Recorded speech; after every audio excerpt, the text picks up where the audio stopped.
Welcome to the Crysis Power Struggle multiplayer level creation tutorial, presented to you by Crytek. In this tutorial, we'll show you how to make a multiplayer power struggle map for the game Crysis.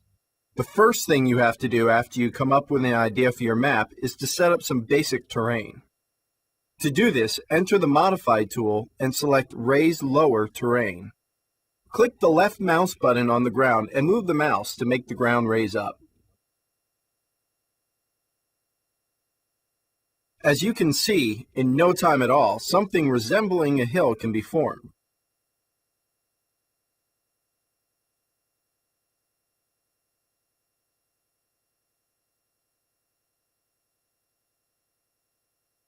The terrain editor is a very simple and easy to use tool, and with a little practice, you'll be able to quickly and efficiently create realistic terrain, as you can see here.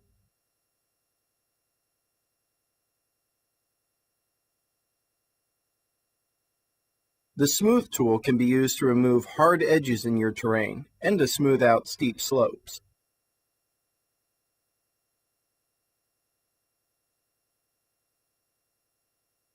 As you can see, it's very easy to create a nice little hill like this one. Now we have our hill. Let's actually make it look like a hill. To do this, we need to use the Layer Painter tool. Select a suitable terrain material and paint it over the ground. Now we have replaced the grass texture with a nice brown pebbled texture. But for our little hill here, we need to pick a good cliff texture. In this example, I chose Cliff White Gray out of the available library. For painting areas like mountains and cliffs, it's useful to set up a slope range for your material. In this example, I've chosen a range between 27 and 90 degrees. Now when I paint the terrain, you'll see the texture only appears on parts of the terrain sloped within the angles we previously defined.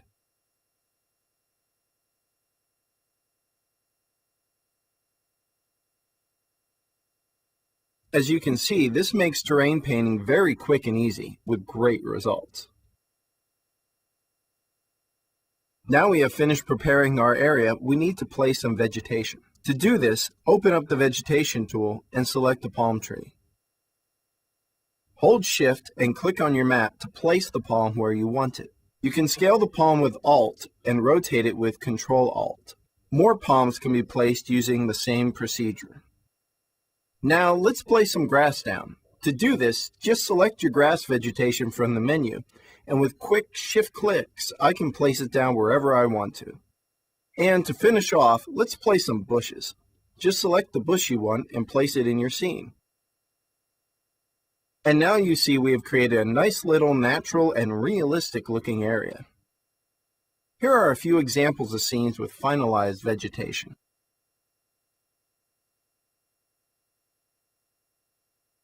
Another important tool for creating the structure of your level is the Brush tool. Simply drag and drop a brush out of the level library. In this case, a stone. You can scale a brush,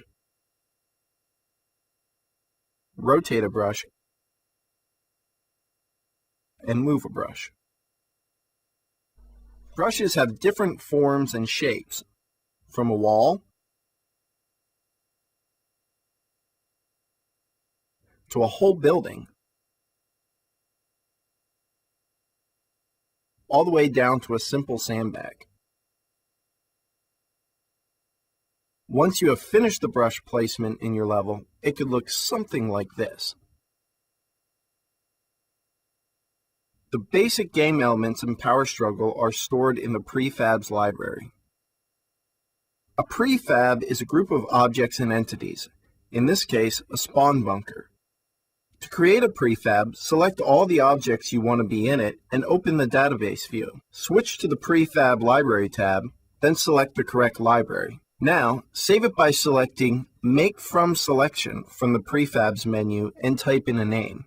If you use the existing prefabs in the library for your level, then you don't need to do any level setup or scripting to create a fully functional Power Struggle map.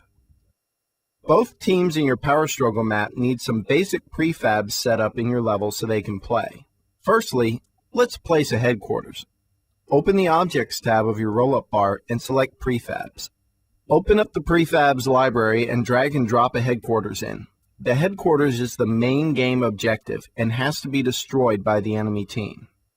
A team-specific barracks building will be the main spawn area for each team and cannot be taken by the enemy. You can also use this building to buy equipment and weapons. Auto turrets are placed as the defense to your base and must be destroyed by the enemy team. A spawn bunker is a secondary place for teams to spawn and can be captured by either team. The prototype factory is used to collect alien energy. With enough energy, players can buy advanced weapons that will allow them to destroy the enemy headquarters. Alien crash sites are the source of alien energy. When it is captured, it will feed energy to your prototype factory. Spectator points are found in the Entity tab of the roll-up bar inside the multiplayer folder. As the game is played, these points are used to watch the match. The level boundary is a combination of two entities: an area shape and a multiplayer forbidden area entity.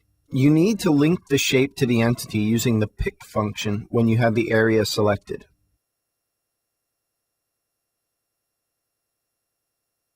If everything is set up correctly, the player will be killed when he leaves the area shape.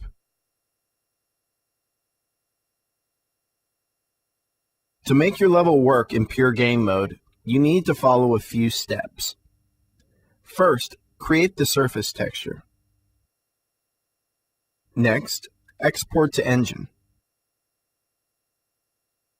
To create a mini-map, open up the terrain section of the roll-up bar and select the Mini-Map tool. The Mini-Map helper will appear.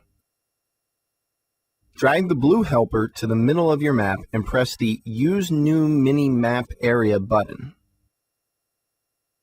Change the resolution to 2048 and set the camera height so it covers the whole area of the level. After that, press Generate Minimap. You will need to find the two files that are generated in the Game Screenshots Map folder of your game. You need to rename the XML file to match the name of your level.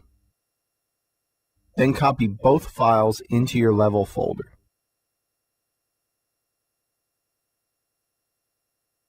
Open the XML file with a text editor. Add a metadata start string, the game role type, and the metadata end string. Now, save the file.